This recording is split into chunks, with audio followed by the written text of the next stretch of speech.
Olá, amigas e amigos da Escola Paulista da Magistratura. Com muito prazer que eu falo hoje com vocês, a convite do meu querido amigo Ulisses Pascolati Júnior, na pessoa de quem cumprimento todos os responsáveis pela viabilização desse curso da Escola Paulista da Magistratura, ainda mais nesses tempos conturbados que vivemos. Um lado positivo é que acaba sobrando mais tempo e, por isso, devemos aproveitá-lo bem. E acho que os cursos, ainda que de forma remota, embora para mim nunca serão as mesmas sensações, as mesmas características, as mesmas interações de um curso presencial, mas acho que é uma boa forma de nós nos aprimorarmos para estarmos melhor quando tudo isso passar. Pois bem, o tema que me foi pedido para que conversasse com vocês hoje diz respeito à colaboração premiada e aos acordos de não persecução penal. E eu vou procurar abordar esses temas sob o aspecto da verificação, se esses dois novos institutos caracterizam-se como mecanismos para buscar uma correta reconstrução histórica dos fatos no processo penal, para que a decisão penal se ampare na maior medida possível na realidade dos fatos, ou se diversamente o que nós temos são mecanismos criados pelo legislador para buscar uma forma, um método de composição de conflitos, ainda que não necessariamente buscando a decisão mais justa, a decisão baseada na verdade. Eu preparei e distribuí, e peço que vocês acompanhem essa exposição na medida do possível, juntamente com material de apoio.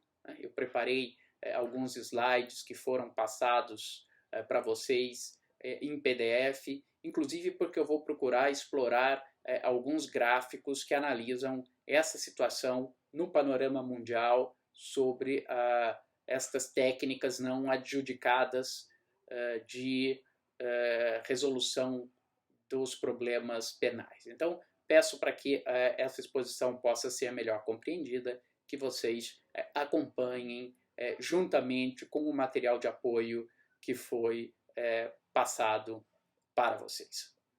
De uma forma muito breve, muito sucinta, nós poderemos classificar o processo penal, os mecanismos de persecução penal, em duas grandes categorias.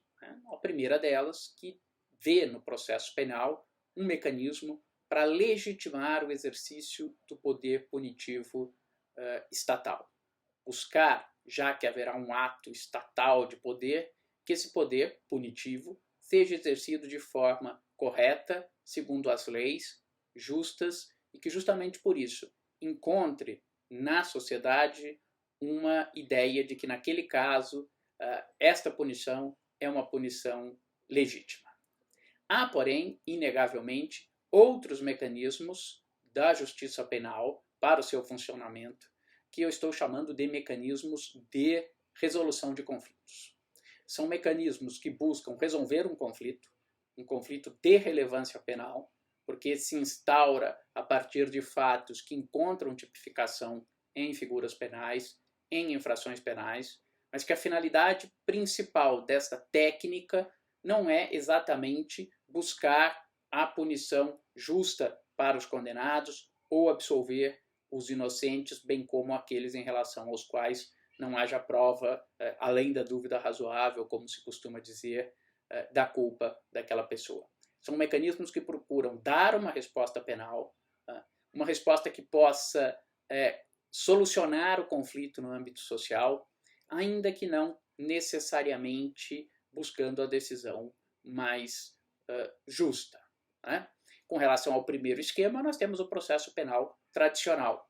Quando surge um fato que se aparenta criminoso, nós vamos instaurar uma investigação, procurar fontes de prova. A partir do momento que eu contenho uma probabilidade da ocorrência de um crime que nós chamamos de justa causa para ação penal, instaura-se uma nova etapa da persecução penal, agora a fase processual propriamente dita. Neste processo haverá uma imputação pela acusação, uma resposta pela defesa, normalmente com conteúdos fáticos distintos, para solucionar qual das duas afirmações sobre fatos passados é correta. Nós passamos a uma atividade instrutória.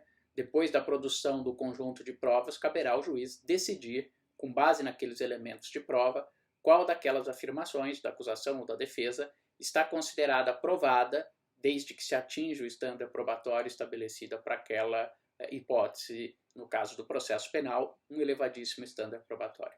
Essa decisão ainda sujeita à revisão, um controle intersubjetivo feito pelos tribunais, pelo menos dentro do duplo grau, com a finalidade de controlar o erro ou o acerto das escolhas feitas pelo juiz em primeiro grau, tanto quanto as questões de fato, quanto as questões de direito. Esse é o modelo tradicional, clássico de atuação da justiça penal. Mais do que isso, eu diria que é o modelo que até 1995 era a única forma de funcionamento da justiça penal existente entre nós. Porém, desde 95 para cá, o que todos nós conhecemos é uma escala crescente de mecanismos de solução do conflito penal, não necessariamente através dessa adjudicação feita a partir de uma verificação estatal das condições de fato e de direito daquela imputação penal. São mecanismos como transação penal, suspensão condicional do processo, mais recentemente o acordo de não persecução penal, que visam dar uma resposta à sociedade, uma resposta que implica condições punitivas impostas a alguém, mas com base num acordo, uma proposta e uma aceitação dessa proposta. Este negócio jurídico processual levará a uma solução desse conflito. Ainda que quem aceite aquela solução não necessariamente se considere pessoalmente culpado pela prática de alguma infração. Eu, como advogado, vocês que estão me vendo, devem ter exemplos de pessoas que, por exemplo, diante de uma oferta de transação penal, mesmo se sentindo inocente, pergunta para o advogado, mas o que vai acontecer se eu não aceitar? Bom, se você não aceitar, vai haver um processo, normalmente não se resolve numa única audiência, várias audiências. Bom, e aí acaba com a sentença? Não, provavelmente não, porque se você for absolvido, o Ministério Público deve recorrer. Se você for condenado, nós iremos recorrer. Bom, e aí tem o segundo grau, acaba? Não, não acaba. Pode ser que haja questões de direito federal, constitucional, e nós subamos para o Supremo Tribunal Federal, para o Superior Tribunal de Justiça. Ele falou, bom, mas e se eu aceitar essa proposta, mesmo eu não tendo feito nada? Ele fala, eu perco a minha primariedade? Eu vou responder, não, você não perde a sua primariedade. Mas aí vai demorar todo esse tempo para definir? Eu vou dizer, não, não vai demorar esse tempo todo. A aceitação da proposta se dá numa única audiência e tudo está resolvido. Bom, e eu vou levar um longo tempo cumprindo essa pena? Eu falo, bom, depende, se for pena de multa, não. Você vai pagar a multa imediatamente, sua penalidade está cumprida. Se for uma prestação de serviço à comunidade, haverá algum tempo para o cumprimento. Bom, mas é só isso? Eu falo, é só isso. Não perca a minha primariedade?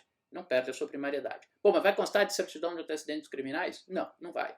E ele diz, bom, então se é isso, se resolve mais rápido, se não vai ter processo, se eu vou ter menos dor de cabeça, se também não vou ficar com o meu nome sujo, eu aceito essa transação penal.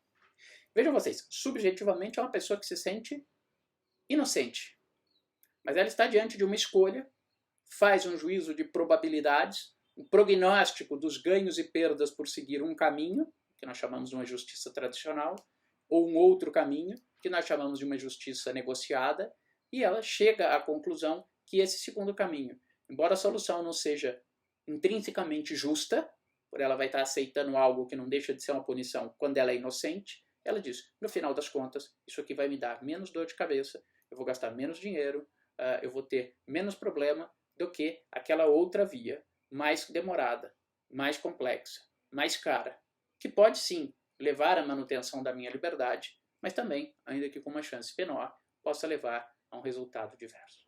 Essa segunda solução não é uma solução em que a punição está sendo aplicada como resultado de um mecanismo que funcionou previamente para legitimar o exercício do poder punitivo estatal. Né? Para esse modelo, nós temos muito simplificadamente, e aqui adotando uma ideia de Tarufo e tantos outros, 3 condições necessárias, embora cada uma delas por si só insuficientes, para que nós cheguemos a uma decisão justa. Né? Usando uma dicotomia bem desgastada, mas que aqui serve para essa ideia, eu tenho que resolver bem as questões de fato, eu tenho que resolver bem as questões de direito e que eu tenho que utilizar corretamente o instrumento estabelecido pelo legislador para isso. Resolver bem as questões de fato significa uma correta atividade epistemológica. O processo tem que se conduzir de uma forma a permitir, na melhor maneira possível, o recolhimento do máximo de elementos de prova que possibilitem depois ao juiz se aproximar ou conhecer na maior medida possível como os fatos se passaram e, com base nisso, aplicar a lei a partir de uma correta reconstrução histórica dos fatos. Portanto, uma boa atividade epistemológica para uma correta resolução das questões de fato. A segunda condição, ainda que os fatos estejam bem reconstruídos, eu vou ter um problema de aplicação da lei aos fatos. Isso é o que nós chamamos de questão de direito, um problema de subsunção. Primeiro, interpretar corretamente a norma, uma atividade não mais epistemológica, mas uma atividade hermenêutica. E segundo, fazer uma correta subsunção da norma aplicável àqueles fatos conforme foram reconstruídos. E tudo isso deve se desenvolver, estas duas atividades, epistemológica e hermenêutica, seguindo as regras do devido processo legal. Há um conjunto de garantias nas diversas constituições, nas declarações internacionais ou regionais de direitos humanos, que asseguram a todo e qualquer acusado um conjunto mínimo de princípios, um devido processo penal, com alguma variação terminológica, processo equo, justo processo, devido processo, mas ninguém aceita uma condenação penal na qual decorra de um tribunal de exceção, na qual o juiz não seja um juiz natural, um processo sem contraditório ou com uma defesa restrita e não ampla, como os termos que se permite a acusação, um processo que corra de forma secreta, um processo com decisões não motivadas, um mecanismo com essas características, não seria um devido processo legal. Então, esse é o que nós temos como um conjunto de 3 condições para uma decisão justa. Isto assegura que necessariamente a decisão será justa e correta? Evidentemente que não. Basta pensar que o legislador processual penal estabeleceu o mecanismo da revisão criminal. É possível rever condenações. Por quê? Porque elas são erradas, porque elas não são justas. Mas esse conjunto dessas 3 condições, uma correta atividade epistemológica nas questões de fato, uma correta atividade hermenêutica nas questões de direito, tudo isso respeitando um devido processo legal ao longo do desenvolvimento dessas atividades, são condições necessárias que potencializam as chances de que nós cheguemos a uma decisão justa para o caso. Visto isso, o que nós temos de mecanismos com aquela outra característica? Primeiro, nós temos a transação penal. A Lei 9.099, de 1995, dando cumprimento a um preceito do artigo 98 da Constituição, tratou dos juizados especiais criminais e da aplicação da transação penal para as infrações penais de menor potencial ofensivo. Depois de alguma discussão doutrinária de uma evolução legislativa, hoje são consideradas as contravenções penais e os crimes com pena máxima de até 2 anos. Neste caso, não haverá processo. Eu flexibilizo o princípio da obrigatoriedade da ação penal, e se a parte, chamada autor do fato, aceitar a transação penal, ela cumprirá uma pena de multa ou uma pena restritiva de direitos, sem sequer ser denunciada, e cumprida esta pena, terá declarado extinta sua punibilidade. Não implica uma confissão de culpa, mas há necessidade de cumprimento dessas penas não privativas de liberdade, sem que isso conste das certidões de antecedentes criminais. Há uma punição, eliminando-se o processo. Isto destinado às infrações de menor potencial ofensivo. A Lei 9.099 também trouxe no seu corpo, embora aí não seja algo vinculado aos juizados especiais criminais, a suspensão condicional do processo. Suspensão condicional do processo, cabível aos crimes cuja pena, agora pena mínima combinada e não pena máxima como na transação. Crimes com pena mínima de até 1 ano, portanto nós estamos falando de infrações de médio potencial ofensivo. Crimes que tenham pena mínima de até 1 ano vão ter pena máxima de 3, 4, 5, às vezes 6 anos. Portanto, crimes de médio potencial ofensivo. Neste caso, não se flexibiliza o princípio da obrigatoriedade da ação penal, porque a denúncia será oferecida, mas juntamente, melhor dizendo, com a denúncia haverá uma proposta de suspensão condicional do processo. Aceita a suspensão condicional do processo, haverá um período de provas, há determinadas condições, o que eufemisticamente a lei chama de condições, porque na verdade são penas restritivas de direito, o seu conteúdo é de pena restritiva de direito, a serem cumpridas por quem aceita a suspensão condicional do processo. Cumpridas as condições, reparado o dano, salvo impossibilidade de fazê-lo, havendo comparecimento periódico a juízo, ao final do período de prova se declarará extinta a punibilidade. É um mecanismo por meio do qual alguém sofre a consequência penal, uma pena, embora pela lei chamada de condição, com a desnecessidade de que haja um processo e uma instrução penal para verificação dos fatos como eles efetivamente se passaram. O que nós vamos ter nessa situação? Pena não sem processo, porque é um início de processo, mas pena sem instrução, pena sem atividade probatória.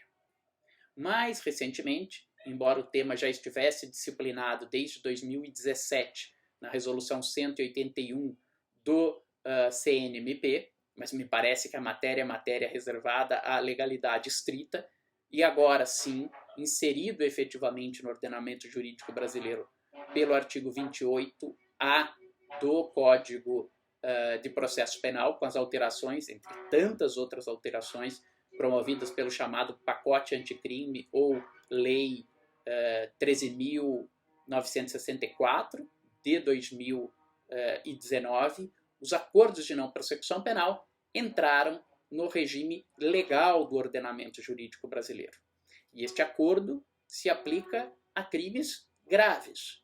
Por que eu digo crimes graves? Porque a condição de sua aplicação, o pressuposto para sua aplicação, são crimes ou contravenções penais cuja pena máxima combinada seja inferior a 4 anos. A pena não pode ser de 4 anos, inferior. Portanto, estamos falando de uma pena combinada de até 3 anos. Evidentemente que, como a lei prevê a incidência de causas de aumento de pena, ou soma de crimes no caso de concurso material de crimes, nós podemos ter situação em que a pena máxima fique em, por exemplo, 3 anos e 4 meses, se eu tiver um crime que a pena máxima seja de 3 anos, aumentada de 1/3. Posso ter crimes que a pena seja ampliada, 3 anos e 6 meses, se eu somar um crime com pena de 3 anos, com outro com pena de 6 meses. Nesse caso, cabe o acordo de não persecução penal. É condição do acordo de não persecução penal que haja confissão circunstanciada do fato, que nós vamos ver na sequência, indica que haveria aí uma finalidade epistêmica do acordo de não persecução penal, da descoberta da verdade, sempre uma verdade cujo conhecimento nunca será absoluto, será relativo, mas da descoberta da verdade com essas limitações sobre os fatos. O que nós temos? Determinadas condições, como reparar o dano, perda do instrumento, produto ou proveito do crime, prestação de serviços à comunidade e prestação pecuniária. Também a lei chama, assim como na suspensão condicional do processo, de condições, o que na verdade são penas. Aliás, a prova acabada de que se tratam de penas é que a lei prevê nos parágrafos do artigo 28A que, feito o acordo, homologado o acordo, os autos serão remetidos para o juiz da execução penal, para que o juiz da execução penal acompanhe o cumprimento daquele acordo. Se o acordo for descumprido, voltam os autos ao Ministério Público para sua rescisão e possibilidade de oferecimento de denúncia. Mas aqui nós temos uma situação em que, semelhante à transação penal, flexibiliza-se o princípio da obrigatoriedade da ação penal, porque não haverá denúncia, faz-se um negócio jurídico pré-processual na fase de investigação. Esse negócio jurídico será levado à homologação pelo juiz. Uma vez homologado o acordo pelo juiz, inicia-se a execução do cumprimento das condições do acordo. Cumpridas as condições, ao final será declarada extinta a punibilidade. Portanto, nós temos, semelhante à transação penal, cumprimento de penas restritivas de direito, sem processo, sem instrução. E Gostaria de mencionar para vocês também, ainda que rapidamente, embora não tenha sido aprovado,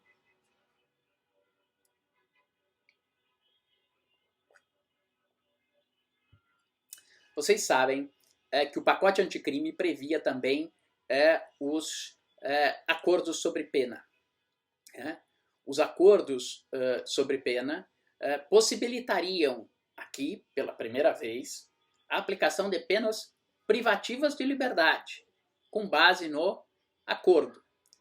Não seria uma flexibilização da obrigatoriedade da ação penal, mas sim da indisponibilidade da ação penal, assim como ocorre com a suspensão condicional do processo, porque seria necessário o oferecimento da denúncia.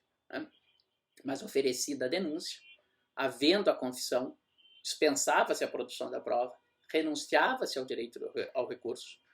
Este acordo sobre pena envolveria a possibilidade de redução de até a metade da pena, com possibilidade de mudança do regime prisional, e se cumpriria uma pena, inclusive privativa de liberdade, inclusive por crimes de toda e qualquer gravidade, sem que houvesse a necessidade de atividade probatória.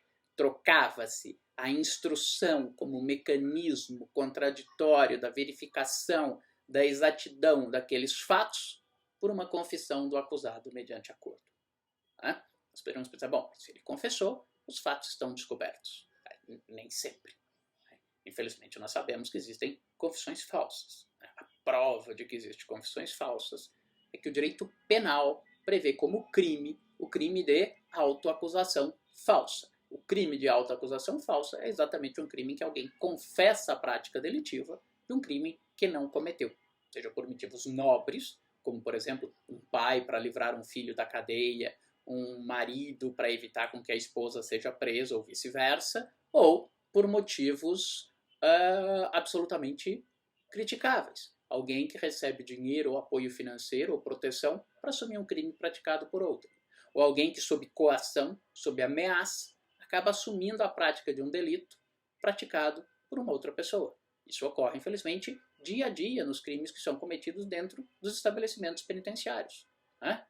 Ou alguém que tem poder para mandar dentro do estabelecimento, entre os presos, o chefe da cela, determina que um determinado condenado assuma a prática daquele crime. E assim é feito.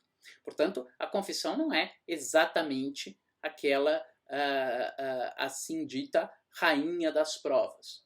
Muitas vezes nós vamos ter confissões falsas. Mas num panorama muito geral, e depois nós vamos falar da colaboração premiada, que em tese não é um mecanismo de justiça consensual, esses são os mecanismos predispostos pelo legislador para a solução da controvérsia penal, buscando uma simples resolução de conflito sem necessariamente passar por um processo tradicional.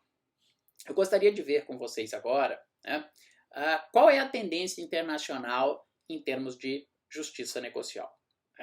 Já há autores que chegaram a falar na marcha triunfal do plea bargain pelo mundo. É inegável a importância dos Estados Unidos em escala mundial, e inclusive no que se denomina uma globalização não só dos fenômenos econômicos, mas também do direito, a influência que ele exerce nos diversos países, mecanismos de acordo sob pena na Itália, por meio do patenteamento, mecanismos de acordo sob pena na Alemanha, criados inicialmente jurisprudencialmente, depois incorporados ao Código, mecanismos de acordo sob pena, como nós temos agora com o acordo de não persecução penal, já tínhamos com a transação penal, e o que me parece inevitável, futuramente teremos no nosso Código Penal, diversos países latino-americanos nos seus códigos adotando estruturas normalmente denominadas os juízos abreviados, que são mecanismos de acordo que levam à imposição de pena privativa de liberdade. Esta parece uma tendência. É claro que quando nós pensamos numa justiça consensual, nos vem à mente uma série de princípios constitucionais de direito processual penal e do próprio direito penal, como o princípio da culpabilidade, como a função das normas, que nos colocam, bom, mas esses mecanismos seriam válidos? Esses mecanismos seriam legítimos? Esses mecanismos têm acabado com alguma restrição, com algum cuidado, sendo confirmado pelas diversas cortes constitucionais dos seus países. às vezes com a necessidade de fazer um ajuste aqui, outro ajuste ali, parte do mecanismo considerado inconstitucional. Obviamente, nenhum país vai aceitar um acordo, por exemplo, obtido mediante tortura, um acordo mediante coação, um acordo mediante vício de vontade, né? Mas os mecanismos têm sido aceitos. E mais do que isso, o Tribunal Europeu de Direitos Humanos, num caso que ficou famoso, cujo nome é praticamente impronunciável, mas está aí no slide que eu mandei como material de apoio, caso Netvlishvili e Togonidze versus Geórgia, que foi decidido em 29/4/2014, considerou que esses mecanismos de barganha penal não violam as garantias do fair trial da Convenção Europeia de Direitos Humanos e também não violam o direito ao duplo grau de jurisdição assegurado no protocolo 7, no artigo 8º da Convenção Europeia de Direitos Humanos. Como a Convenção Europeia de Direitos Humanos foi a fonte de inspiração da Convenção Americana de Direitos Humanos e do próprio Pacto Internacional de Direitos Civis e Políticos, como o conjunto de garantias mínimas dos acusados da Convenção Europeia é equivalente, um pouquinho menor, mas equivalente ao conjunto de garantias mínimas dos acusados no artigo 8º da Convenção Americana de Direitos Humanos, e como a Corte Interamericana de Direitos Humanos é profundamente influenciada pela jurisprudência da Corte Europeia de Direitos Humanos, o que parece é que, inevitavelmente, quando esse assunto chegar à Corte Interamericana de Direitos Humanos, o caminho a ser seguido será o mesmo. O que estou dizendo nós podemos adotar uma postura mais de combate a determinadas garantias constitucionais cuja justiça negocial viola. Portanto, violando-as, a justiça negocial é inadmissível em nenhuma das suas formas. Simplesmente não pode ser aceito. A quem pensa assim, me parece que do ponto de vista prático, embora concorde com essas pessoas que do ponto de vista teórico é perfeitamente possível a defesa dessa posição, do ponto de vista prático será uma posição meio quixotesca. Será algo fadado ao insucesso diante de um reconhecimento mundial dessa possibilidade. Peço agora que vocês sigam no slide, eu trago 2 slides, que são slides elaborados pelo professor Máximo Langer, um trabalho fantástico sobre o que ele chama de administrativização da justiça penal, que está indicado ao final do material de apoio na bibliografia e que é possível obter eletronicamente esse texto, em que ele compara 2 situações. Primeira, o conjunto de países, é uma pesquisa que analisa mais de 60 países, o conjunto dos ordenamentos jurídicos desses países, analisados sobre a ótica, primeiro, de uma comparação entre países de civil law e common law, e no segundo slide, uma comparação entre os modelos inquisitoriais e os modelos acusatoriais, e inclusive com uma verificação da situação dos novos códigos, dos códigos reformados, dos modelos adotados por esse código. O que nós vamos perceber nesses slides, se vocês verificarem, no primeiro, em que se compara os países de civil law com os países de common law, nós temos, em relação aos países de common law, que seria a terceira coluna, praticamente todos eles com uma elevadíssima taxa de administrativização da justiça. Isto é, decisões jurisdicionais que não são frutos de uma atividade de adjudicação baseada no acertamento feito por um juiz mediante provas da existência ou não dos fatos, e este juiz, aplicando a lei aos fatos, verificando qual a pena adequada, através de um juízo cognitivo, num processo pleno de conhecimento, ao final, profira uma sentença, absolvendo ou condenando, e em caso de condenação, aplicando a pena justa. Esse seria um modelo, vamos chamar assim, judicial de adjudicação da justiça penal. O que Máximo Langer analisa são modelos que eles chamam de administrativização, porque a punição é fruto de acordos estabelecidos não com órgãos jurisdicionais, ainda que haja alguma atividade de homologação em alguns deles, mas acordos celebrados normalmente com o Ministério Público ou com a autoridade policial. Portanto, é uma administrativização no sentido de que o resultado da persecução penal depende substancialmente de um consenso com autoridades administrativas. Para nós, o Ministério Público não é exatamente uma uma instituição que pertence à administração pública, mas também não é do poder jurisdicional, então vale a ideia. Neste primeiro quadro, há um sistema misto, colocado como misto, que é o sistema da Escócia, mas que também apresenta uma taxa de administrativização da justiça de cerca de 90%, assim como os demais países de common law, Nova Zelândia, Estados Unidos, Israel, Austrália, Inglaterra e País de Gales, né, com taxas de próxima de 90% ou superiores a 90% de decisões por acordo. Né? Nos Estados Unidos, estudos mostram que seria cerca de 95%, às vezes 98% dos processos resolvidos através de acordo, basicamente do plea bargain. Né? É curioso porque nós dizemos que o modelo norte-americano é um modelo de processo adversarial. Né? A common law é um modelo de processo adversarial, mas esse modelo funciona em 3, 4, 5% dos casos. Né? Aí é possível fazer, como para quem assistiu o seriado O.J. Simpson, meses por um julgamento, por um júri. Vocês, magistrados, vocês que trabalham em varas judiciais, imaginem poder pegar e falar, bom, agora eu vou jogar fora 95% dos meus processos. E vou ter que julgar, vou me concentrar em apenas 5% deles. É óbvio que a qualidade da atividade jurisdicional seria infinitamente maior. Né? Por quê? Porque, como qualquer ser humano, tendo muito mais tempo para se dedicar a uma determinada atividade, vai desempenhá-la de forma muito melhor do que quando tem que fazer isso de forma rápida, de forma quase que uma linha de produção fordista de sentenças e decisões numa situação de uma sobrecarga de trabalho bastante elevada, como parece ser a que vive o Poder Judiciário brasileiro de uma maneira geral. Vamos para a primeira coluna desse quadro.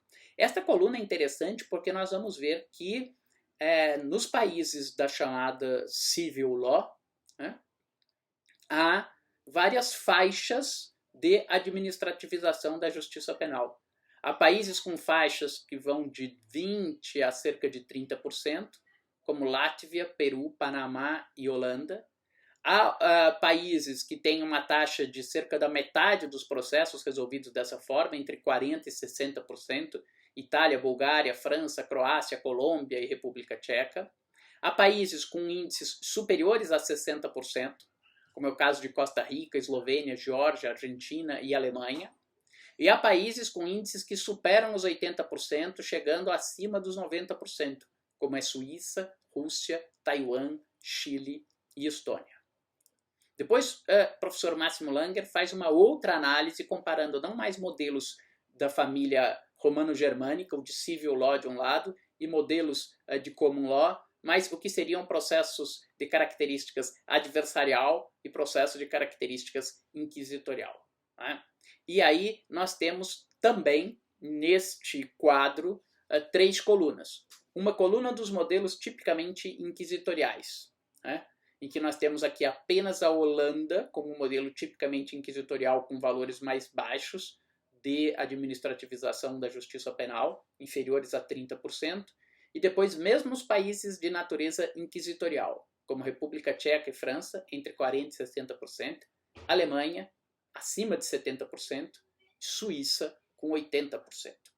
De forma semelhante ao que estavam nos quadros anteriores, países tipicamente adversariais, que são países de common law, como Inglaterra e País de Gales, Escócia, Austrália, Israel, Estados Unidos e Nova Zelândia, têm elevadíssimas taxas de administrativização da justiça penal.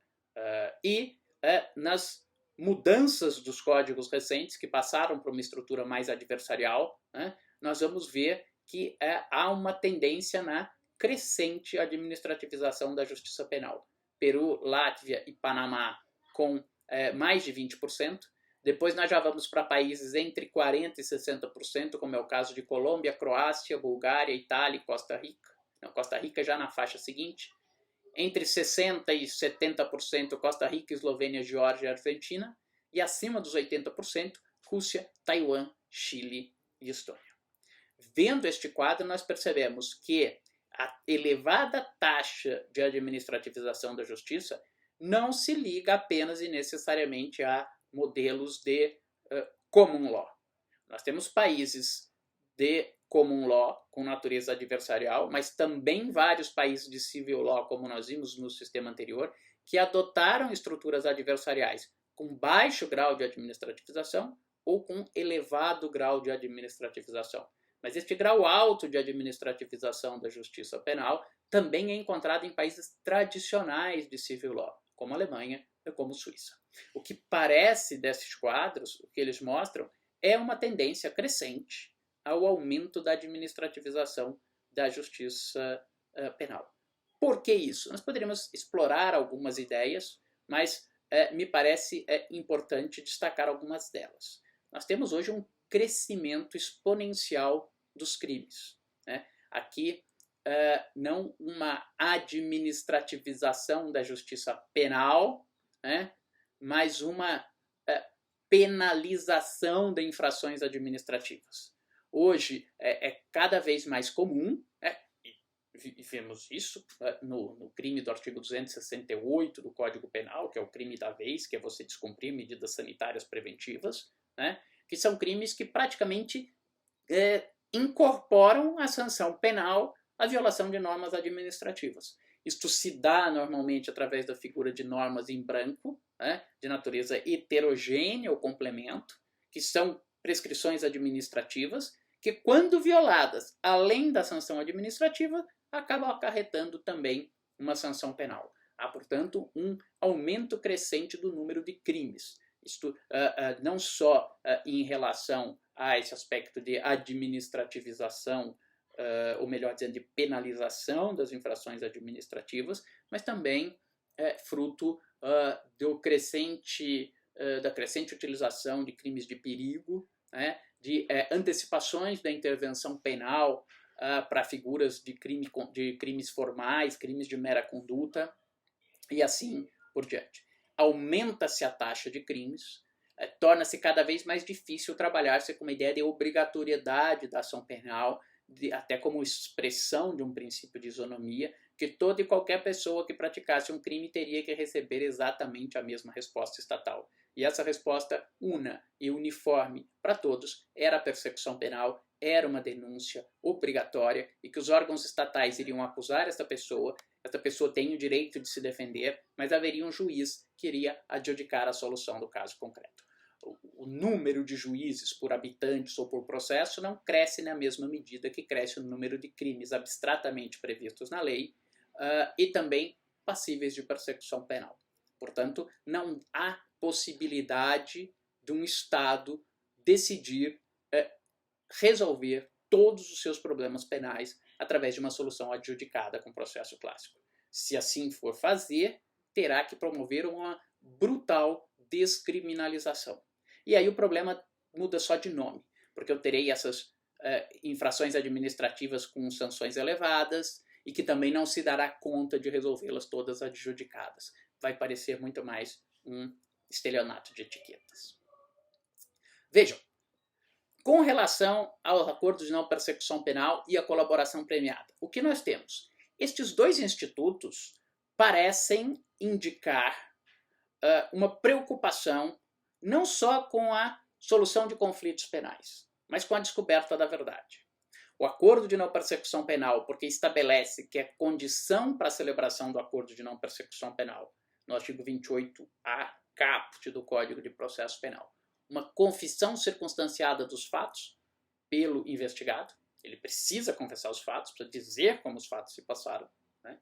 E na colaboração premiada. Há pelo menos dois mecanismos que parecem reforçar esta ideia de que a colaboração premiada é um mecanismo para a busca da verdade dos fatos. O primeiro deles é que o colaborador premiado deve renunciar ao direito ao silêncio, é obrigado a depor todas as vezes que for chamado, com o dever de falar a verdade sobre os fatos. Depois vamos tratar um pouquinho mais detalhadamente sobre isso. E segundo aspecto, este primeiro que está no parágrafo 14 do artigo 4º, e segundo aspecto, parágrafo 16 do artigo 4º da Lei 12.850, agora alterado pela Lei 19.964 de 2019, que prevê, antigamente, apenas que nenhuma sentença penal seria proferida exclusivamente com base nas declarações do colaborador premiado, e agora isto foi ampliado, além da sentença penal, que está no inciso 3º, a nova redação do parágrafo 16 do artigo 4º estabelece no inciso 1º que não haverá, apenas com base nas declarações do colaborador,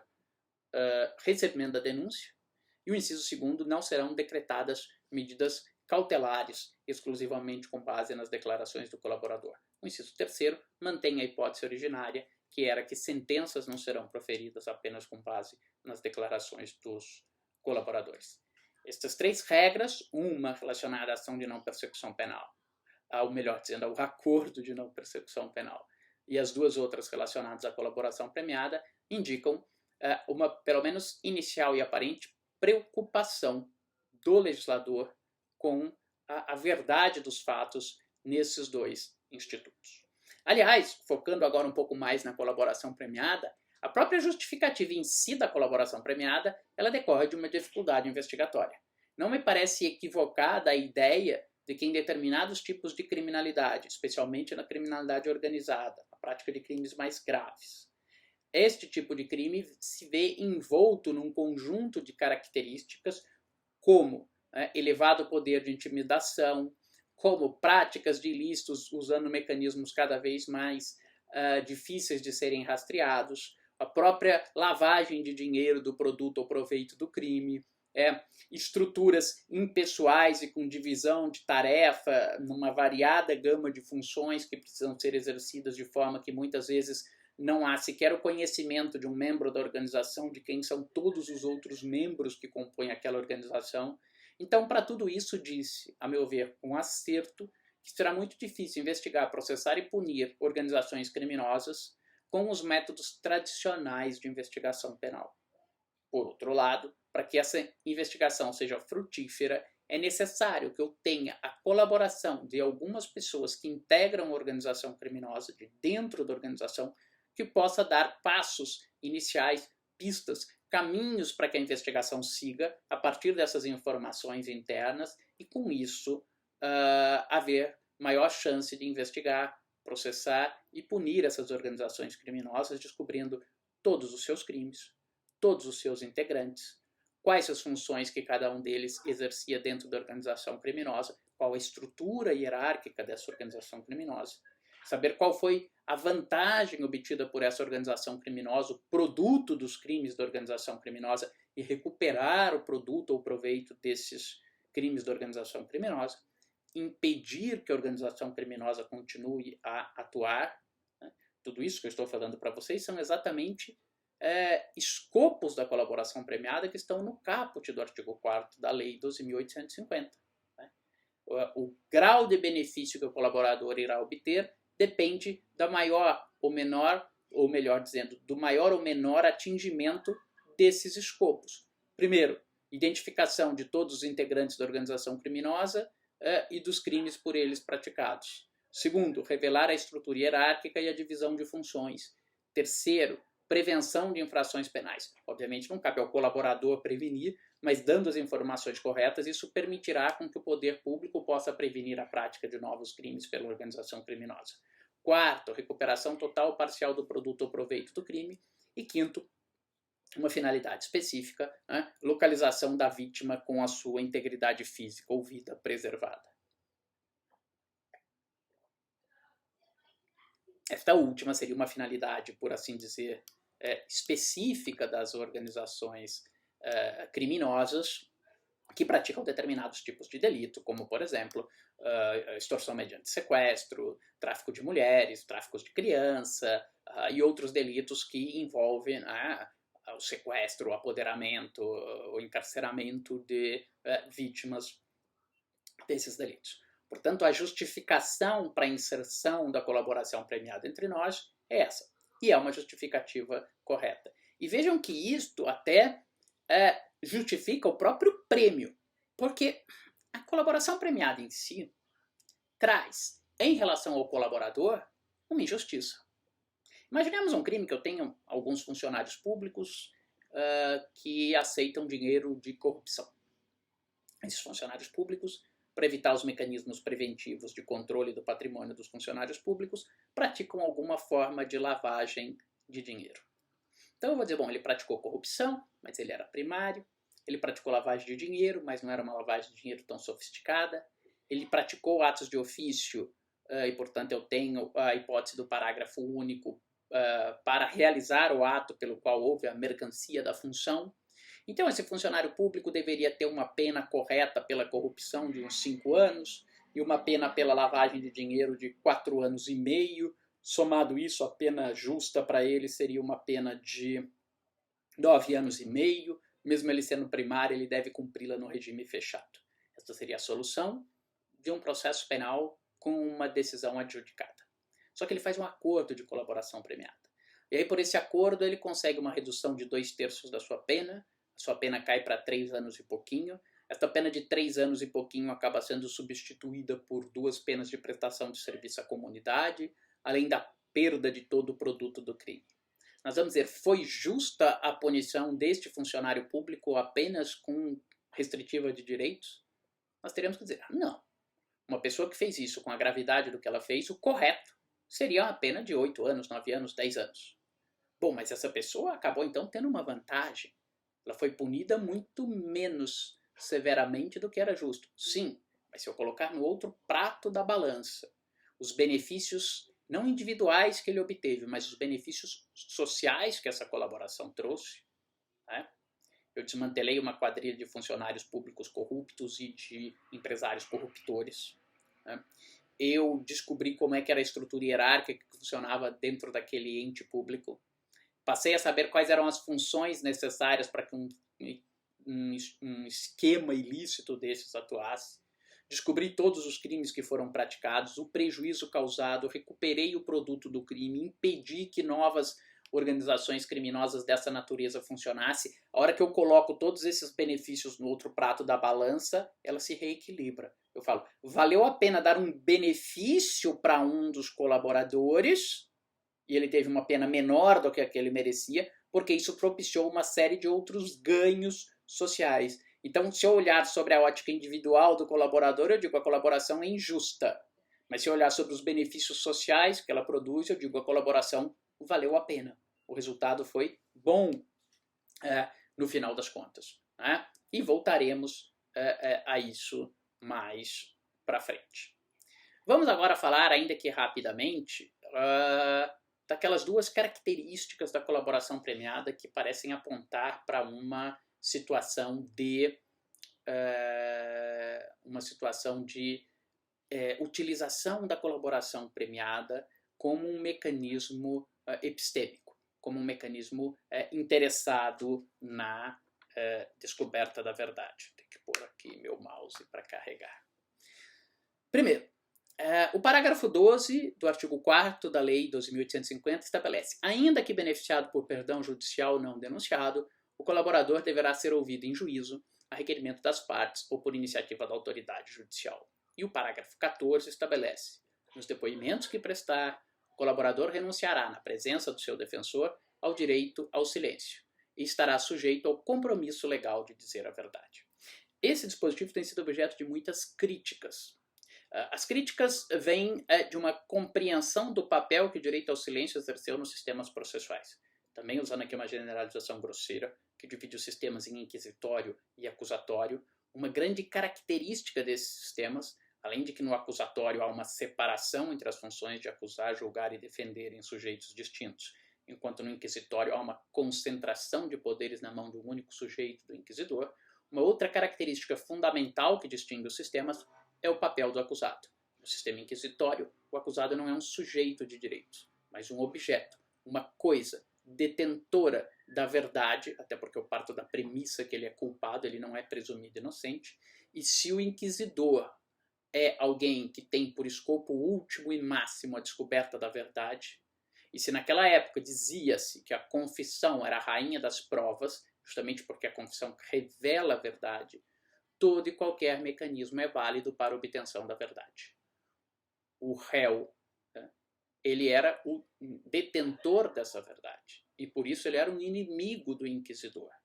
E o inquisidor deveria, na busca da verdade, mediante a confissão, poder se valer de todos os meios necessários, inclusive a tortura. Já no modelo acusatório, ele é um modelo de separação de funções em que o acusado é um sujeito de direitos. Sendo um sujeito de direito, ele está em pé de igualdade com a acusação. Cabe à acusação demonstrar a hipótese imputada e o réu tem o direito de se defender. E, obviamente, se ele é um sujeito de direitos em paridade de armas com a acusação não pode usar o réu para se desincumbir do seu ônus acusatório. Então, este réu não tem nenhum dever de colaborar com a descoberta da verdade, nem pode ser instrumentalizado pela acusação como um meio de descoberta da verdade. Então, sim, o direito ao silêncio é um selo dessas características. Se o réu não tem o direito ao silêncio, ele tem o dever de dizer a verdade, porque ele tem o dever de colaborar com a descoberta da verdade. Para isso pode ser torturado, modelo inquisitório. O réu é um sujeito de direitos, ele não tem o dever de colaborar com a verdade. E se a acusação quiser fazê-lo sentar no witness box para servir como testemunha, né, como no modelo anglo-americano, ele tem o direito de permanecer calado. Por quê? Porque nem a acusação pode obrigá-lo, constrangê-lo a produzir prova contra si mesmo, a se declarar contra si mesmo. Então, sim, o direito ao silêncio é uma nota característica fundamental dos modelos. Mas por que o acusado renuncia ao direito ao silêncio na colaboração premiada? Não para voltar o acusado não, desculpem, o colaborador premiado. Não para voltar a coisificá-lo, não para restaurarmos um procedimento inquisitório. Mas por quê? Porque o acusado, o colaborador, ele, além de falar sobre si no seu interrogatório, muitas vezes confessando os fatos, até porque ele é colaborador, ele fala dos outros. Ele faz, como dizem os autores portugueses, declarações heteroinculpatórias. Eles delatam, eles atribuem a terceiras pessoas a prática delitiva. E estas terceiras pessoas, se o Ministério Público pretende poder condená-las com base na palavra do colaborador, ainda que corroborada por outros elementos de prova, essas pessoas têm que ter o direito de explorar contraditoriamente o que o colaborador premiado disse em seu desfavor. Elas têm o direito ao confronto nesta função anômala do colaborador em que ele é uma testemunha atípica. E para isto, o colaborador não pode ter o direito ao silêncio. Senão ele faz declarações heteroinculpatórias, e aí quando o delatado vai procurar se defender dessas declarações, por exemplo, o delator disse que mensalmente, na primeira semana, levava cerca de 100 mil reais a cada mês ao delator para que ele praticasse determinado ato. E esse valor era levado em dinheiro. Aí o delator fala, bom, mas você não mora na mesma cidade que eu.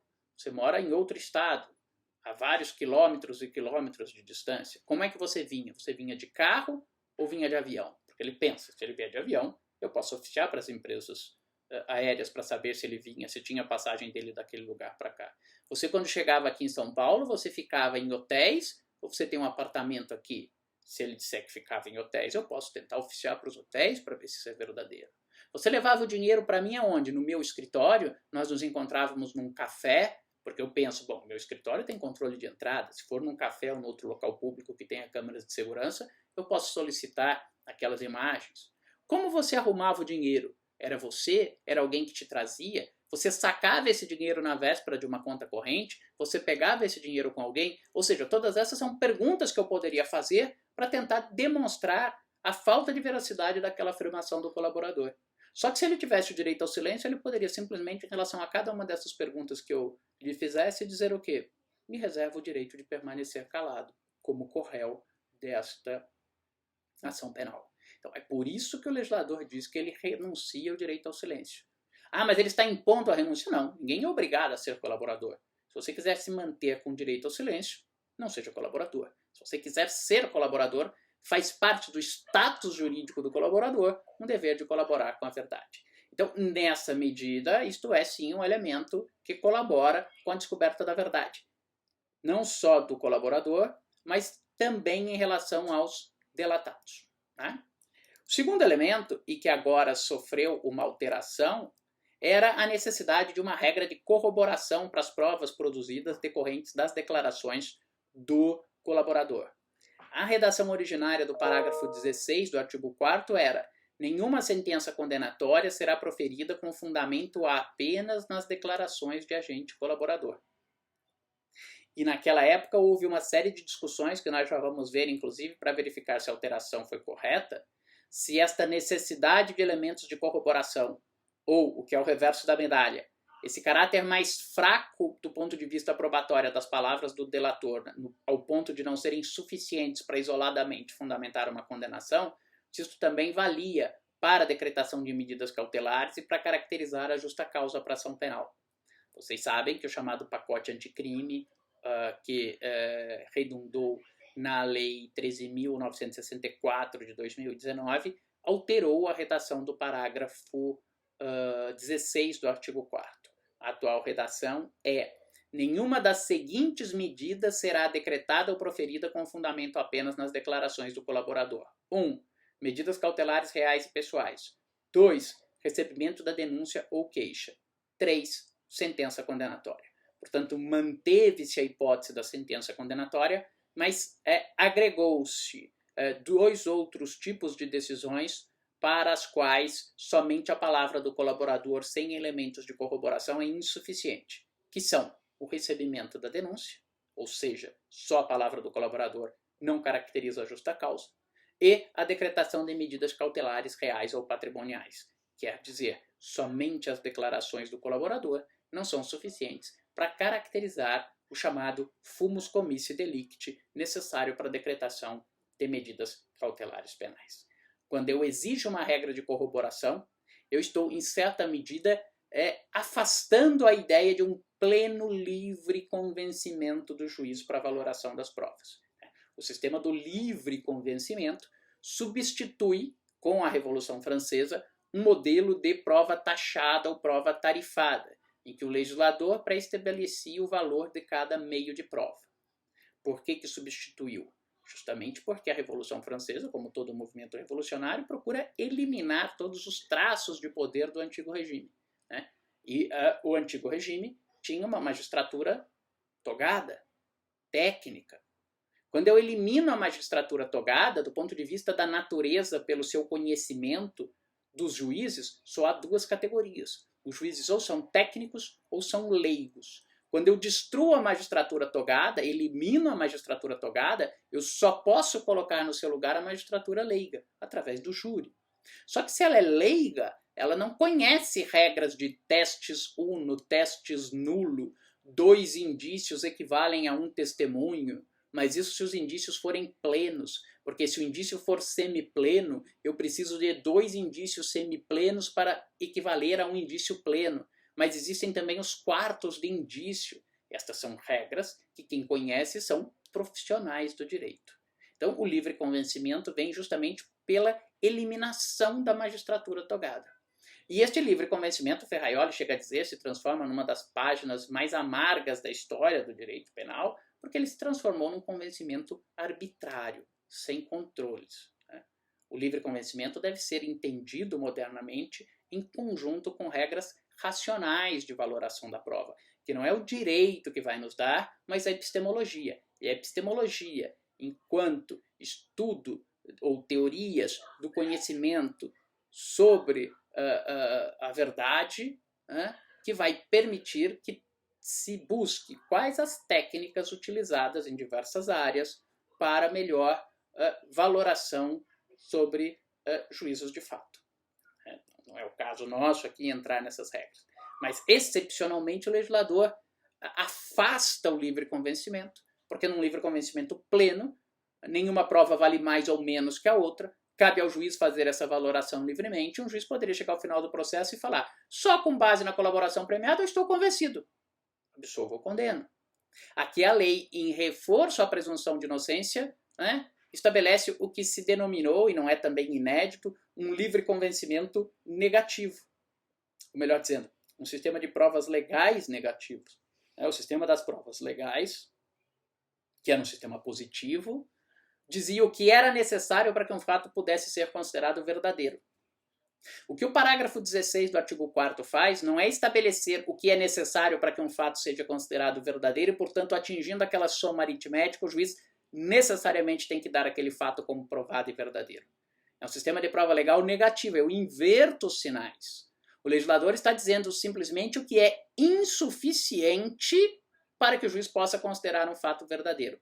Ele não impõe condições de verdade, mas ele afasta situações como suficientes para caracterizar a verdade. E aqui o que ele está dizendo é que as palavras do delator não são suficientes nesse caso.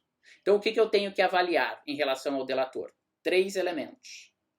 Primeiro, 2 intrínsecos, que são a qualidade de quem fala. Quem é o delator? Ele é uma pessoa que merece fé? Ele é uma pessoa crível? Eu devo acreditar nas palavras do delator? Por exemplo, embora ao meu ver não haja impedimento de se aceitar a delação premiada de quem já rompeu um acordo anterior por fatos distintos, essa era uma das nossas perguntas, né? E por que não há? Porque vejam, no extremo, uma pessoa que já foi condenada por sentença transitada em julgado, por falso testemunho, está impedida de ser testemunha num outro processo ou por um outro fato? Não. Por que um delator que já violou o acordo anterior pode estar afastado da condição de ser fonte de convencimento? Bom, eu, se fosse do Ministério Público, ia querer mostras muito mais seguras de que ele não vai romper o futuro acordo. E ia querer elementos de colaboração robustíssimos para fazer um novo acordo com o colaborador. Mas ele não está com uma vedação legal de ser colaborador uma segunda vez. Primeiro analiso, portanto, quem fala. Depois analiso intrinsecamente o conteúdo do que ele falou. A história dele é coerente, a história dele é verossímil, né? Imaginemos, por exemplo, no caso daquele político que foi encontrado com 51 milhões de reais e que algum delator diga e fala, eu resolvi delatá-lo. Por quê? Porque eu que dei o dinheiro para ele. Bom, mas como que você deu o dinheiro para ele? Bom, eu estava passando um dia pela rua e vi várias malas assim jogadas no chão. Essas malas eu abri, tinha aquele dinheiro, eu falei, nossa, eu estou precisando de um favor daquele político, deixa eu pegar essas malas, já que eu achei essas malas na rua com todo esse dinheiro, e vou levar para ele e vou perguntar se ele aceita. Eu levei, ele aceitou e assim foi feito o nosso acordo de corrupção.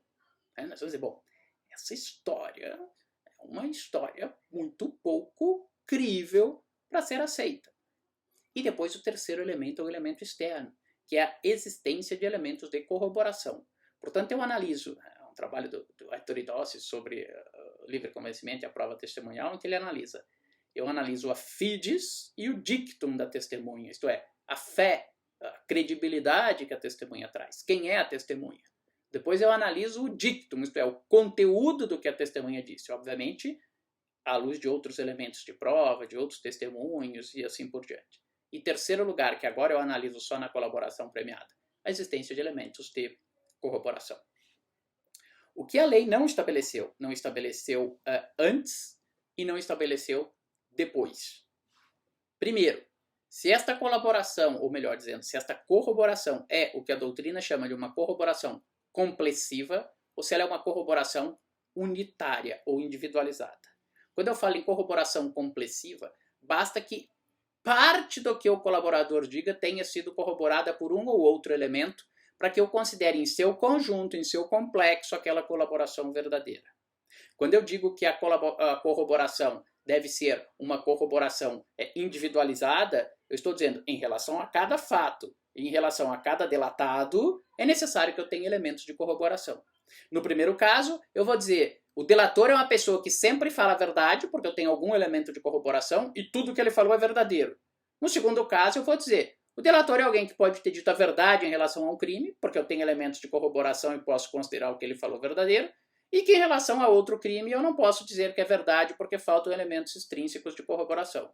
Ou, o colaborador, o que ele falou é verdade em relação ao réu A e B, porque em relação a A e B ele trouxe elementos de corroboração, mas não posso dizer que seja verdadeiro em relação ao réu C, porque em relação ao réu C eu não trouxe nenhum elemento de corroboração.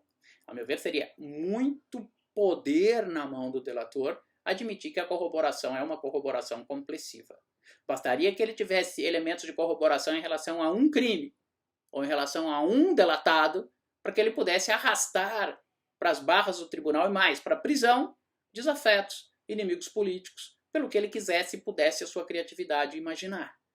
Mas você não tem nenhuma corroboração contra mim, você não tem nenhuma corroboração desse fato. Olha, mas eu sou uma pessoa que fala a verdade, porque lembra, lá daquilo que eu falei do Antônio, olha, eu trouxe um elemento de corroboração. E dos seus crimes, não, mas olha, daquele crime lá, eu trouxe algum elemento de corroboração. Então eu sou uma pessoa que mereço crédito e tudo o que eu falo é verdadeiro. Não me parece esse o melhor espírito, a melhor forma de interpretar a lei. Quais são esses elementos de corroboração? Em regra, qualquer meio de prova. Documentos, testemunhas, perícias e assim por diante. A grande discussão é, seria admissível para a colaboração, como elemento de corroboração, outras colaborações premiadas? Esse já era um tema discutido anteriormente, as chamadas colaborações recíprocas ou cruzadas. O Supremo Tribunal Federal já tinha posicionamento jurisprudencial, mas a lei 13.964 não resolveu. O que são corroborações cruzadas? É uma colaboração corroborada por outra colaboração.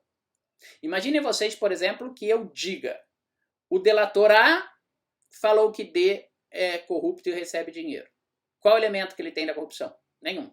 Trouxe recibo? Não. Trouxe gravação? Não. Trouxe alguma coisa? Nada. E B? B também é delator, mas falou que D recebe dinheiro de corrupção. E o que ele trouxe de corroboração? A igual ao A não trouxe nada, mas ele falou que tem certeza que D é corrupto. E daí? O que tem mais contra D? Tem alguma prova, material? Não, mas também tem o C.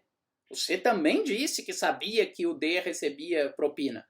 Mas de quem? Não, ele não tem nenhuma prova, quem pagava e como pagava, mas ele disse que tem certeza que o D recebia. Veja, aqui, se eu entender que a corroboração ela desconfia do instituto colaborador, eu vou dizer, é insuficiente. Né?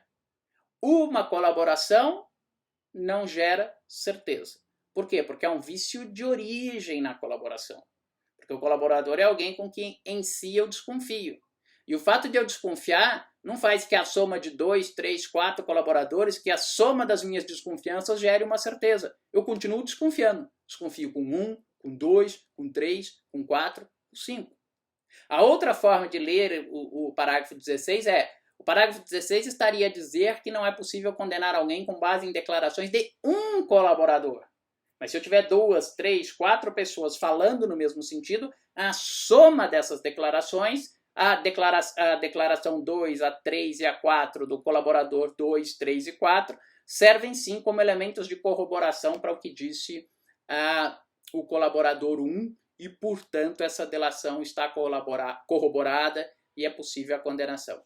Aqui nos slides eu indico a vocês alguns julgados, e aqui não irei ficar falando os números dos julgados, mas quem estiver acompanhando no material de apoio vai ver que houve um primeiro momento em que o TRF4 na Lava Jato admitiu delações cruzadas.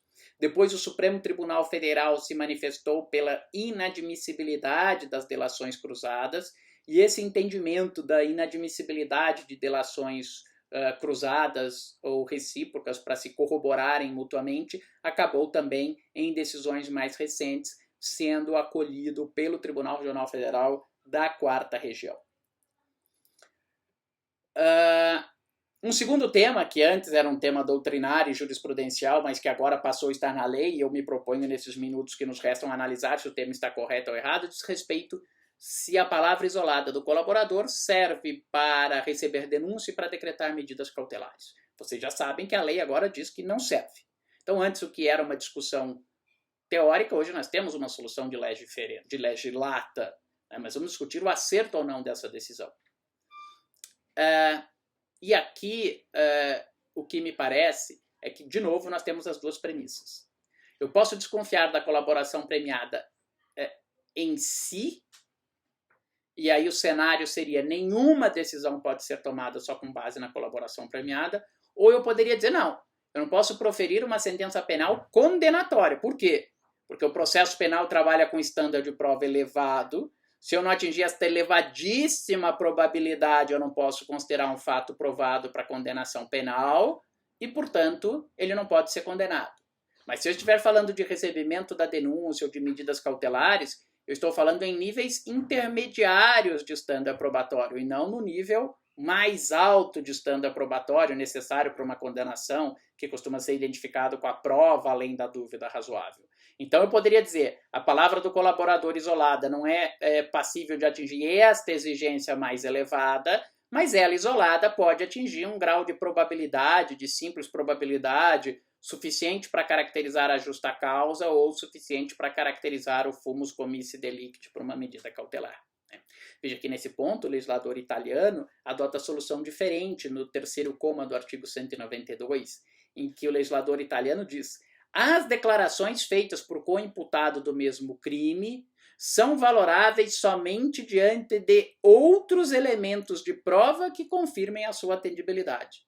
Ele não está dizendo ela é insuficiente para condenação, ela é insuficiente para receber denúncia, ela é insuficiente para medidas cautelares. Ele está dizendo as declarações de colaborador em si, do delator, são insuficientes para valoração, a não ser que estejam com elementos de corroboração. Para quê? Para qualquer situação em que essas declarações sejam valoradas. E é nesse sentido que parece que a nossa legislação se encaminhou agora com essas reformas, dizendo, por exemplo, no inciso 2º, que a decisão de recebimento da denúncia ou queixa não poderá ser proferida com fundamento apenas nas declarações do colaborador. Nós precisamos certeza? Não. Embora não haja uma definição legal do que se entende por justa causa, nós costumamos identificar a justa causa com prova da materialidade, indícios de autoria. Inapropriadamente se fala que para receber a denúncia vigora não um indúbio pro réu, mas um indúbio pro societate, o que é um equívoco. As próprias expressões utilizadas indicam níveis de satisfação probatórias distintos. Quando eu falo em prova da materialidade, a palavra prova aqui é utilizada como sinônimo de resultado probatório. A materialidade deve estar provada, a materialidade deve estar demonstrada, ainda que rebus sic stantibus, ou segundo o estado dos autos naquele momento. Pode ser até que a instrução prove que é algo distinto. E a autoria? A autoria não precisa de um juízo de demonstração. Aqui eu falo em indícios de autoria, não no sentido de indícios do 239, como uma prova indireta, mas de indícios no sentido de prova semiplena do sistema medieval. Uma prova que não leva a um juízo de certeza, mas que possibilita um juízo de probabilidade. Então, veja que em relação à autoria, realmente, ainda que haja alguma dúvida, é possível receber a denúncia. Em relação à materialidade, me parece que não. Se eu, juiz, estiver na dúvida se aquela pessoa morreu ou praticou suicídio, morreu, como diriam, de morte matada, alguém a assassinou, ou se ela cometeu suicídio, receberia uma denúncia contra alguém por algo que eu sequer sei que é crime? Me parece um exagero total. Mas, de qualquer forma, discussões à parte sobre estándares probatórios, e essas discussões existiam, a jurisprudência vinha se encaminhando, está aí no material de apoio, embora no primeiro momento ela tenha entendido que era suficiente para caracterizar a justa causa, depois, no segundo momento, inclusive o Supremo Tribunal Federal reconheceu que a palavra do colaborador isolada, sim, justifica a instauração do inquérito policial, justamente para verificar se aquilo é verdadeiro. Mas se esse inquérito policial não consegue, além das palavras do colaborador, colher qualquer outro elemento que lhe dê suporte, que uma denúncia ou queixa deve ser rejeitada. Aqui, o voto é um voto do ministro Dias Toffoli, ele não chega, vamos dizer assim, a essa sofisticação teórica, mas o que me parece que está por trás disso, agora a lei estabelece, mas isso foi antes, é algo que eu venho já propondo há algum tempo, que seria uma mudança de concepção sobre o que caracteriza a justa causa para ação penal. Nós estamos acostumados a trabalhar com uma justa causa para ação penal sobre uma ótica retrospectiva, daqui para trás. Eu tenho a denúncia em minhas mãos e olho o que o inquérito produziu. Olhando para trás, há prova da materialidade, indício suficiente de autoria? Eu recebo a denúncia. E a instrução depois que fortaleça esse conjunto e me permita uma condenação. Mas nós temos que passar a olhar a justa causa para ação penal também, não só com uma ótica do retrovisor, para trás, mas para frente, olhar no para-brisa, ver aonde eu posso chegar. Porque todos nós sabemos que há denúncias em que a atividade investigativa já explorou tudo o que era possível. Acusação contra um médico por lesão corporal culposa ou por um homicídio culposo, em que o corpo foi para o serviço de verificação de óbito, em que há perícias do Instituto Médico Legal sobre a causa da morte, em que o CRM instaurou uma verificação, em que o processo administrativo disciplinar contra aquele médico foi concluído com todos os exames. E naquele momento da denúncia eu digo, bom, olhando para trás eu tenho probabilidade. Há uma justa causa para ação penal. Mas se eu fizer um juízo não retrospectivo, mas um juízo prospectivo e olhar, mas esta mera probabilidade, no que ela pode se fortalecer? No que com vistas a uma sentença penal ela pode ser incrementada? Em nada. Muitas vezes nós olhamos uma ação e falamos, Hoje eu tenho justa causa. Indúbio pro societatis. Vou receber esta denúncia. Para quê? Para nada. Porque o meu prognóstico é que eu não vou sair desse mesmo ponto.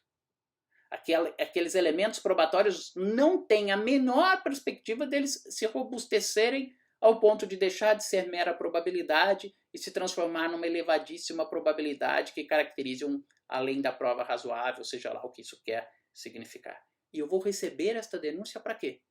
Para submeter aquele acusado a um cerimonial degradante, como se diz na criminologia. Para usar o processo em si como uma punição. Para lá na frente ele ser absolvido, mas ele nunca vai se esquecer que foi processado. Não me parece que seja para isso que serve o processo penal.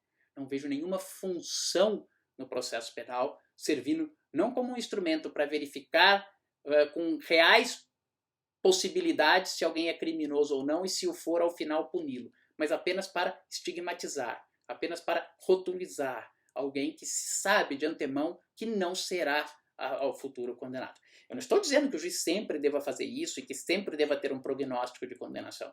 Às vezes eu digo, não sei, é possível. É possível que haja novas testemunhas, é possível que sejam obtidos novos documentos. Perfeito. Olhando para trás eu tenho justa causa, olhando para frente eu tenho probabilidade de incremento. Recebo a denúncia. O que eu estou dizendo é que em situações em que não há nenhuma viabilidade de incremento probatório, essa denúncia deve ser rejeitada. E, portanto, ao meu ver, parece correta a reforma legislativa. Ah, professor, mas eu não exijo certeza para que tenha justa causa. É verdade, eu não exijo certeza. Mas o que acontece é que às vezes instauram-se inquéritos corretamente, porque o colaborador ou o delator fala, fulano também recebeu tal vantagem devida. Passa-se um ano com aquele inquérito aberto. O colaborador é ouvido, diz tudo o que pode, menciona o nome de 2 ou 3 pessoas que poderiam saber, mas ele não tem nenhum outro elemento de corroboração material. A polícia vai atrás, ouve essas pessoas negam qualquer conhecimento. O delatado nega qualquer prática delitiva. Eventuais quebras de sigilo bancário e fiscal não apontam nada. Bom, eu vou denunciar essa pessoa, eu vou receber essa denúncia só com base na palavra do colaborador? Para quê? Para desperdiçar tempo, atividade processual e no final absolvê-lo? Não me parece que este seja o papel correto do processo penal. E aqui, portanto, me parece correto, julgados, nos slides eu coloco, posição do Supremo Tribunal Federal, depois posições monocráticas do STJ, que não admitem o recebendo a denúncia, que rejeitam denúncias fundadas exclusivamente com base nas palavras do colaborador. E agiu corretamente o legislador ao estabelecer que também não é possível decretação de prisões, medidas cautelares, pessoais ou reais, com base em palavra do colaborador? A mim parece que sim, novamente. Porque, vejam,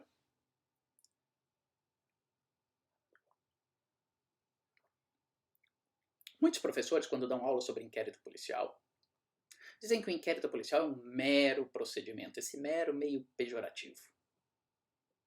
Um mero procedimento. E o processo penal? O processo penal não, tem juiz natural, contraditório, ampla defesa, contraditório. Só no final do processo, é o que diz a nossa Constituição, ninguém poderá ser privado da sua liberdade ou dos seus bens sem o devido processo legal. Perfeito. Bom, mas o que eu consigo só com esse mero inquérito policial na fase de investigação, muitas vezes sem denúncia? Eu consigo decretar um sequestro de bens e estabelecer uma constrição sobre todo o patrimônio do acusado. Eu consigo decretar uma prisão preventiva e tirar a liberdade do acusado. Exatamente aquelas duas coisas que a Constituição disse que é lá no final, depois do devido processo legal, que eu posso impor a alguém. Então não tem nada de mero procedimento administrativo. Medidas cautelares têm o condão de fazer um estrago do ponto de vista fático absolutamente igual às penas e os efeitos civis da condenação penal impostos. E nós, aqui numa aula de direito, podemos ficar discutindo qual a natureza jurídica desta prisão. Vou perguntar para alguém que está atrás das grades se ele está preocupado com qual a natureza jurídica da prisão dele. Se ela é prisão pena, prisão cautelar. Ele vai dizer, olha, eu estou privado da minha liberdade, com um número 5 vezes maior do que pessoas que deviam estar na minha cela, comendo uma comida péssima, sofrendo sevícias, apanhando, sendo maltratado, sofrendo violência sexual. Você quer me perguntar a natureza jurídica da minha prisão? É mal. E a outra? É mal. Simples assim. Então, permitir que qualquer pessoa que se diz criminosa, que confessa a prática de um crime, tenha o poder de apenas com as suas palavras arrastar para o cárcere quem ela quiser, a nossa liberdade, a minha, de vocês que estão me vendo, valeria nada. O nosso direito à liberdade de locomoção seria uma vã expectativa se o nosso ordenamento jurídico permitisse que qualquer pessoa nos tirasse esse direito, qualquer pessoa criminosa, confessadamente criminosa. Por quê? Não, eu paguei para ele, mas o professor Gustavo também pagou. Ah, aquele funcionário público recebia direito, olha, mas o juiz fulano de tal também recebeu o dinheiro da mesma pessoa para pedir uma sentença em tal ou qual sentido. E pronto, eu estaria preso, o juiz estaria preso. Não, não pode ser isto possível. E, portanto, o legislador também, ao meu ver, agiu corretamente quando estabeleceu que não é possível decretar prisões preventivas exclusivamente com base na palavra dos colaboradores. Dito isso, nós chegamos ao final, ou às conclusões da nossa aula. Visto essas duas características usadas pelo legislador para tentar justificar por que a colaboração premiada teria uma finalidade epistêmica. Vejam, relembra minhas posições do começo. Para um processo penal tradicional, verdade é critério de justiça. Ah, mas o conhecimento nunca será pleno. Concordo. Nós estamos trabalhando, isso é da própria ciência, desde finais do século XIX, início do século XX, com probabilidades elevadas. Por isso o processo penal trabalha com estándar elevado. Mas a verdade é critério de justiça. Uma sentença que condene José porque matou Antônio tem como condição de justiça que José tenha matado Antônio, do ponto de vista fático. Qualquer outro resultado diverso não leva a uma decisão justa. E aqui, me perdoem quem trabalha com verdade como coerência, como verdade como consenso, se o fator de definição de um enunciado fático como verdadeiro não for a realidade, isto não é uma concepção de verdade que sirva ao processo penal e à finalidade da prova penal como mecanismo para levar a uma decisão justa. Como se forma esse consenso? Com base em quantas decisões? Num período pré-copernicano, havia um consenso de que a Terra estava parada e que todo o cosmos girava ao redor da Terra. Até que depois da descoberta do telescópio e de descobertas da astronomia, se provou o contrário. E o que aconteceu quando esse consenso se desfez? A Terra, que estava paradinha no centro do universo, começou a se mover porque o consenso foi embora? Evidente que não. Consenso não determina fatos. Consenso pode determinar aceitação sobre afirmações sobre os fatos, mas não determina se uma afirmação sobre fato corresponde ou não corresponde ao que foi a realidade daquele fato passado. Para isso, o processo deve ser um instrumento cognitivo. Eu não posso conceber e formatar o processo como uma corrida de obstáculos à descoberta da verdade. A descoberta da verdade não é o fim único e exclusivo do processo. Eu não devo admitir que a verdade seja buscada a qualquer custo, a qualquer preço. Esse foi um dos males do processo inquisitório. Mas o problema do processo inquisitório não está em trabalhar com a verdade. Está numa crença ingênua ou muito esperta do ponto de vista do exercício do poder de que essa verdade era atingível. E, portanto, se ela é atingível e ela é o fim último do processo, todos os meios valem para a obtenção daquele resultado final. Não, hoje nós sabemos que há outros valores que podem colidir com a descoberta da verdade e que podem fazer com que em determinadas circunstâncias concretas eu abra mão de um determinado meio de prova, ainda que tenha potencial cognitivo, porque eu não quero buscar um processo que, ainda que a verdade seja atingida, ela seja atingida a qualquer custo ou a qualquer preço. É ilegítimo um resultado que condene alguém que não praticou um fato, portanto um resultado que não corresponde à verdade dos fatos, mas também seria ilegítimo um processo que condenasse alguém que praticou um crime, que, portanto, que o enunciado fático da sentença corresponde ao que foi a realidade, mas para descobrir esta realidade tenha torturado aquele acusado. Não porque aqui eu violo as características de uma boa atividade epistemológica. Eu até as terei, mas porque eu violo outras garantias de devido processo legal que são fundamentais para o processo penal. O processo penal, como um mecanismo legítimo para a punição, pressupõe a verdade. Pressupõe que essa verdade seja buscada num ambiente de cognição na maior medida do possível.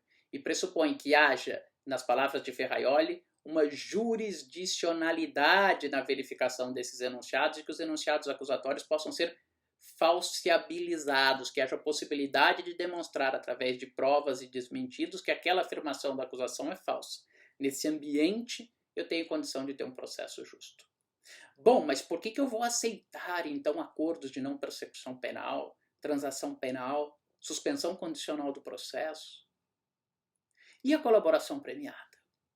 Vejam vocês, para que a colaboração premiada está sendo utilizada entre nós? Pensemos com a razão. Os dados da Operação Lava Jato indicam que já foram feitas mais de 200 colaborações premiadas na Operação Lava Jato.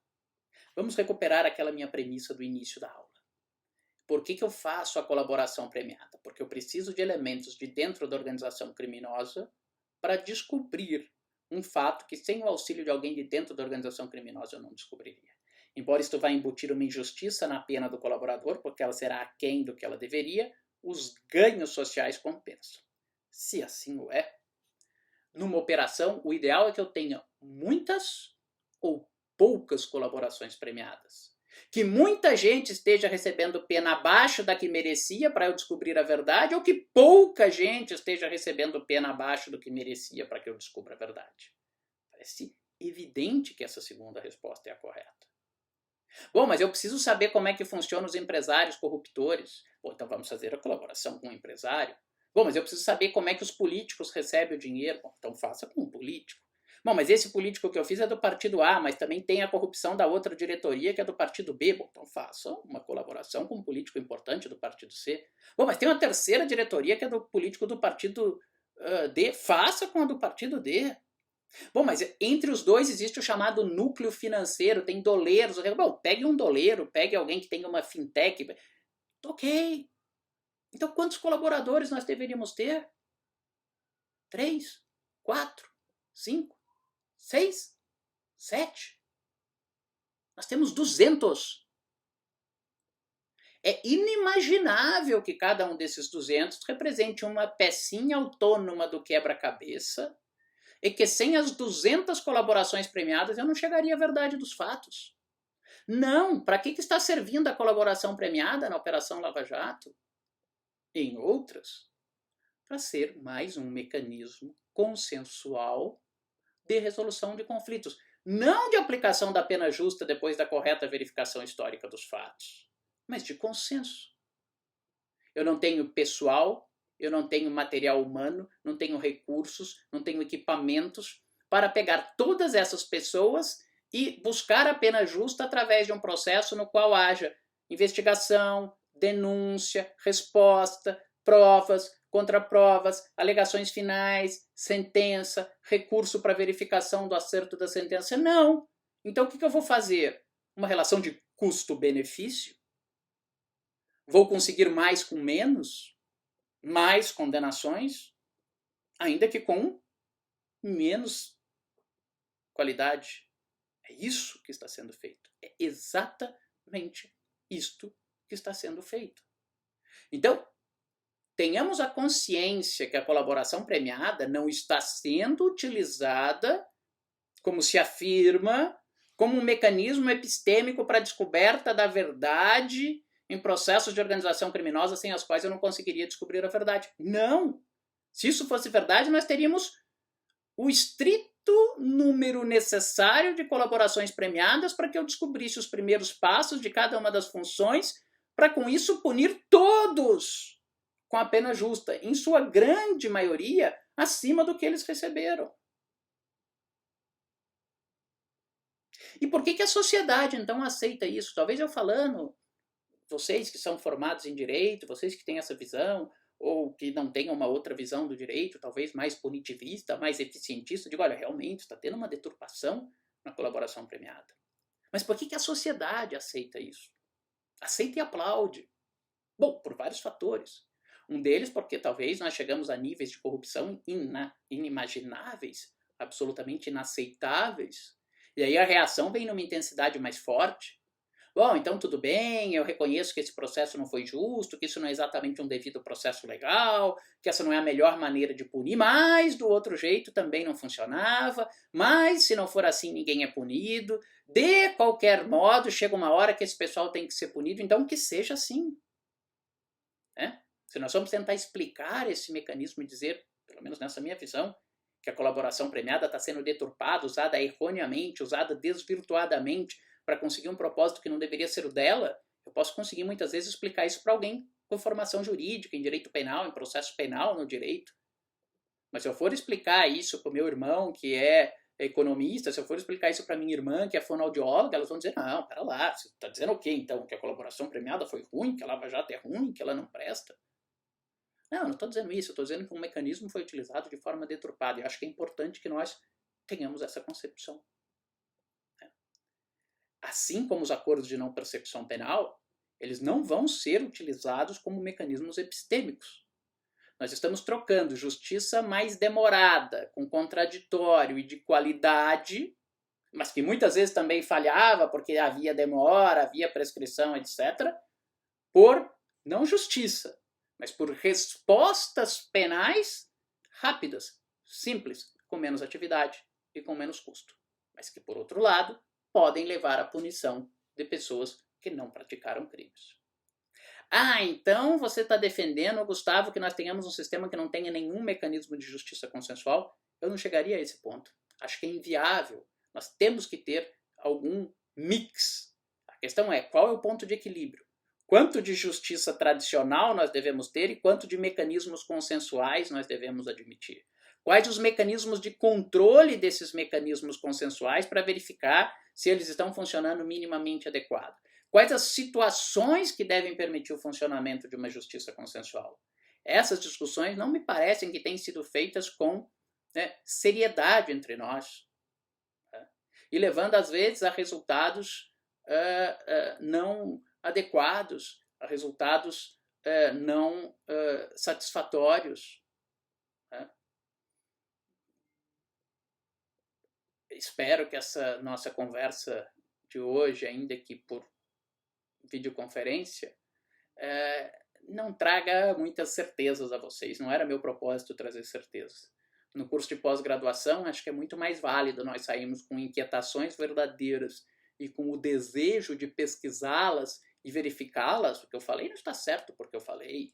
Eu posso estar certo ou estar errado, mas espero que o que eu falei tenham premissas que gerem questionamentos em vocês e que vocês saiam atrás de elementos para verificar, a partir dessa inquietação científica verdadeira, se isso é bom ou ruim, está certo ou errado.